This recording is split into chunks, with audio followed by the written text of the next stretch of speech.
aku pengen duduk gitu. Ya wes tunggu duduk. Itu aku sekitar jam 10 pagi, aku masih ingat mas. Jam 10 pagi. Duduk, keril tak taruh. Aku mau tidur dulu, aku ngantuk, aku bilang gitu. Tungguin ya. Sampai tungguin sampai aku bangun. Kalau aku nggak bangun, bangunkan aku. Aku bilang gitu mas. Iya. Tanpa aku sadar. Aku tidur mas. Nah aku tidur gini, set. Tiba-tiba kok kok badanku, tapi belum tidur mas, masih gini mas, set. Gini aku kok badanku kayak apa namanya, anyep loh mas. Apa ya anyep itu? Dingin kayak orang meninggal itu loh mas. Yang dingin gimana itu loh. Menguning gitu loh. Terus kayak sesak napas gitu loh mas, kayak sesak napas. Tiba-tiba itu ada orang mas, dua orang. Dari?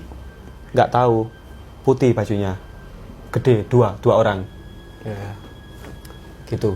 Aku gini aja, nggak bisa ngomong, nggak bisa apa-apa mas. Ya tak lihat aja gini. Kakakku cuma lihat gini, oh mungkin kecapean gitu.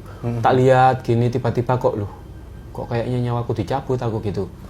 Sampai sini kerasa mas, pas nyawa ditarik keluar dari ujung kaki ini mas. Semakin naik ke atas, semakin sini itu, pokoknya pas sampai sini tuh kerasa sakit mas. Kerasa sakit banget. Terus semakin ditarik, kayak ditahan gitu mas. Pas penarikan nyawa itu. Terus pas ketika ditarik sampai sini mas, cuma gini tok, set. Ya setelah pasrah aku gitu tok.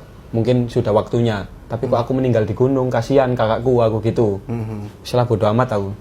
Akhirnya pas ketika nyawa keluar dari badan, rasanya nikmat ternyata mas. Loh. Serius, nikmat, bukan kayak yang dipikirkan orang sampai orang itu takut meninggal. Kan banyak orang takut meninggal, nggak mau meninggal kan. Tapi kita ujungnya kan nanti pasti kita semua meninggal kan. Iya pasti. Itu pas ketika nyawa keluar itu rasanya nikmat mas.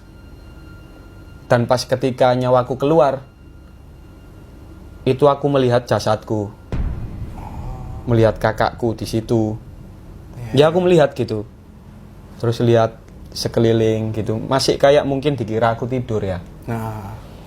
Terus ketika itu aku dibawa sama dua orang ini ke suatu tempat. Namanya di alam kedua mas. Di alam kedua itu, di sana aku dikasih lihat, ternyata sesuai kayak penggambaran di Al-Quran. Katanya bentuk surga itu seperti ini, di dalamnya itu ini gitu kan. Yang tak lihat di situ kayak ada, anggap aja di luar bumi ya, kayak planet-planet gitu ya.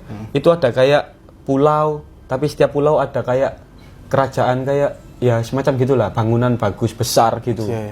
Di setiap tempat warnanya putih-putih bagus, dikelilingi banyak air, sungai-sungai mas. Saya diajak jalan-jalan sampai pada akhirnya saya diajak ke depan satu pintu mas. Satu pintu tinggi mas, pintunya mas. Terus ada yang jaga, satu besar, orangnya gondrong, tapi wajahnya ya ada cahayanya. Terus saya salam, assalamualaikum ya goibi gitu. Dia waalaikumsalam gitu. Terus saya diajak-ajak jalan-jalan, terus dia bilang ini pintu surga gitu. Dia bilang gitu. Saya pingin lihat ke dalamnya, belum waktunya, dia bilang gitu.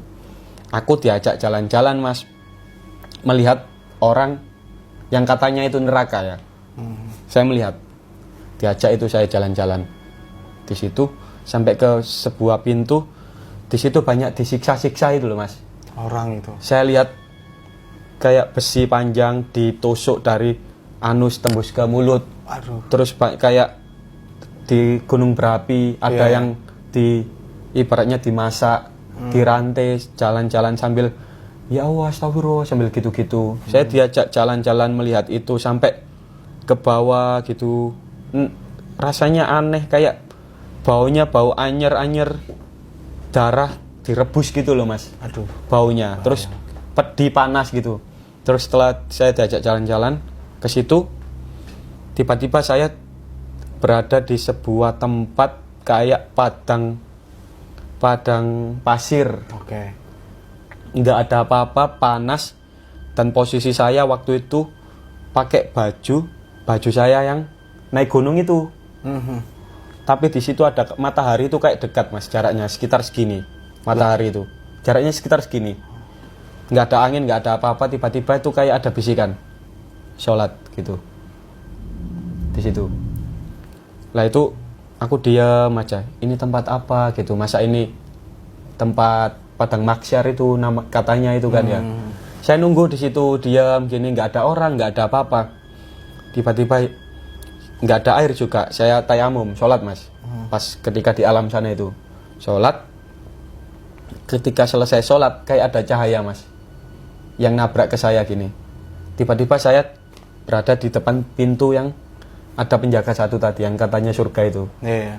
Di situ saya diajak di situ mas, coba lihat ke bawah gitu. Aku lihat kepalaku ke bawah, aku dilihatkan jasadku sama kakakku tadi yang nangisi aku di situ.